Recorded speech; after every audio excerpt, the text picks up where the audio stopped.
It's sweeps week. Everyone in the industry is jumping the shark. Everyone is feeling network pressure, even those of us breathing the rarefied air in the newsroom. Stu calls me in. Find an angle, get a story. Didn't I used to be an actress? Can't I think of something flashy and dramatic? You mean you mean like what's her name over at Channel 5 doing the homeless thing? The Channel 5 homeless thing is their female investigative weather reporter donning rags and soot, pretending to be homeless with a camera person and disguised bodyguards standing by. It is probably the most offensive thing ever seen on television news. So, of course, their ratings are through the roof. Now, I'd anticipated something like this, so I've got a couple ideas in my mental drawer.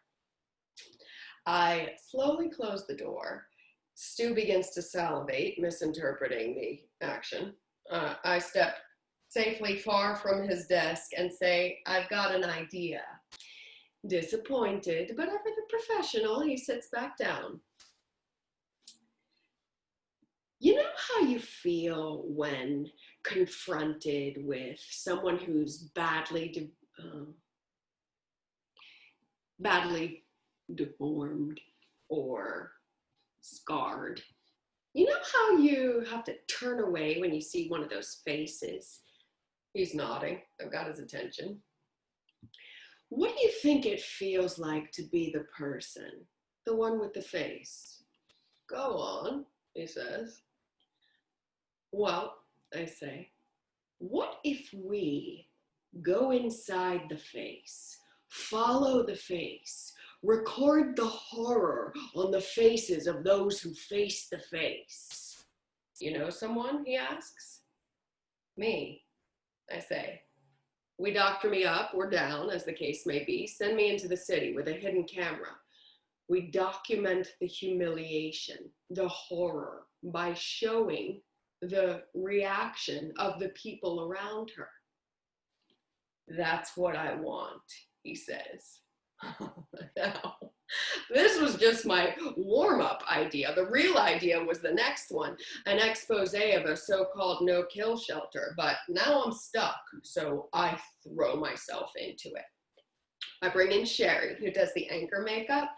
I like Sherry. She's got a keen sense of justice. Last month, she put blue eyeshadow on one of her homophobic anchors. He did the whole segment without even noticing. He only found out through the uptick in his fan mail. Sherry takes to my task with relish, which is how I would describe my face when she gets done. I'm prepared for plaster casts and prosthetics, but she does the whole makeover with latex and paint. She glues one of my eyes shut, blackens my front teeth. She puts a dental swab in my mouth to distort my face, and then she applies that relish texture over a green base. I look in the mirror. I'm ready to laugh, but it takes a few deep breaths to find the humor in this transformation. The amazing part is how little it takes to turn my normal face into a human nightmare. Looks are decided by millimeters. I display Sherry's creation to the outer office, and the newsroom is immediately quiet. Those not in the know drop their jaws and stop talking until those in the know start clapping. I stare down their smirks and smiles until the newsroom is again quiet. An odd power surges through me. It's dark. By the time we head for the subway, Carter, my hidden camera, and me, I pull back my cap. I do Charles Laughton's Hunchback of Notre Dame shuffle. I walk under the streetlights so everyone can get a good look. The people rushing home from work on 6th Avenue cast their eyes away, but not before a gasp escapes their refined faces.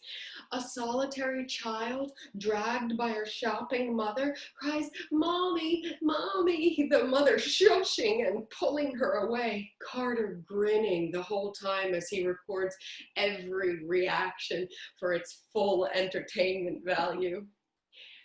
And on an almost empty subway, onlookers stare, avert their gaze when I catch their eye. And when they try to sneak another glimpse, they notice my eyes still staring at them. My gaze sends them back into their newspapers or to the graffiti on the subway ads. Yes, there is power here. I might make this a regular segment. As we approach the end of the line, a guy gets onto our car, takes one look at me, and heaves his dinner. Now, maybe he was sick, or maybe Sherry is a genius. Carter is thrilled. The reek of the vomit sends us out of the subway and into the Brooklyn night. It's time for a break. We are deep into some part of Brooklyn I've never seen. We walk down a quiet street and find an all-night diner. I go in first, Carter following a minute or two behind so he can continue his guerrilla filming. The diners glance at me and then go back to what they're working on. Half a dozen customers are eating concoctions over rice. The cook is doing the crossword. The waitress heads my way. "Take your order, dearie?" She is smiling. I have caused nary a stir. Has my makeup slipped? I head to the bathroom to check. Their indifference is the strangest thing to happen since I left the newsroom. I'm alone at the mirror, my mask still in place, when behind me, coming into the bathroom, a face. I see it in the mirror and I can't look away. It is the real Hunchback of Notre Dame. The flesh of her face, lumps like hills, are erupting across her forehead and cheeks. The eyes, nose, and mouth jammed together in the middle like one pulsing feature surrounded by pus-filled nodules that continue down her neck and disappear inside a woolen plaid shirt. My heart has stopped. My stomach has turned and I barely make it to a toilet. The creature holds my head while I throw up. I want to shake her off, but her hand is smooth and cool and she's supporting me so I don't fall in. Once I stop heaving, I hear what she's saying. There, little lady. It's a warning to you. Stick to the salad. Avoid Gus's stew. She's speaking in rhymes. A deep, quiet, calm voice. We sit on the tiles. She lights a cigarette and hands it to me. I beg off with a gesture, even though nicotine seems really appealing right now. I'm too afraid I'll catch whatever it is she is. She shifts her weight. Her large, soft thigh presses against mine. We are way too close. I focus on her eyes, squinting to block out the bumps, the distortion that is the rest of her face. Her eyes. They're like an elephant. Large, dark, kind, and something eternal. Her eyes are eternal. My ears are ringing, probably because they're filled with puke from my eustachian tubes. I want to disappear.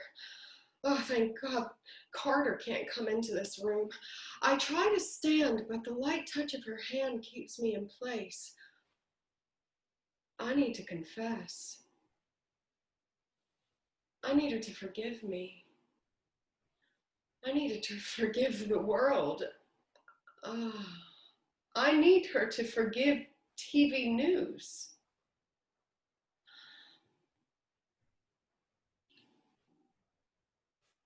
This is not my face. I try. She gently puts a finger on my lips. She studies me for a moment, dragging on the cigarette, a deep inhalation, and life's longest sigh. I know, she says. I know. No one knows better than I wear this face because of the princess I hide. She is young and she is trim, and except for a heart-shaped mole, no blemish mars her skin. I give her this home, hide her inside of me. It's how she stays safe through our dangerous journey. I nod at her words. She extends the cigarette again. I take it. Inhale.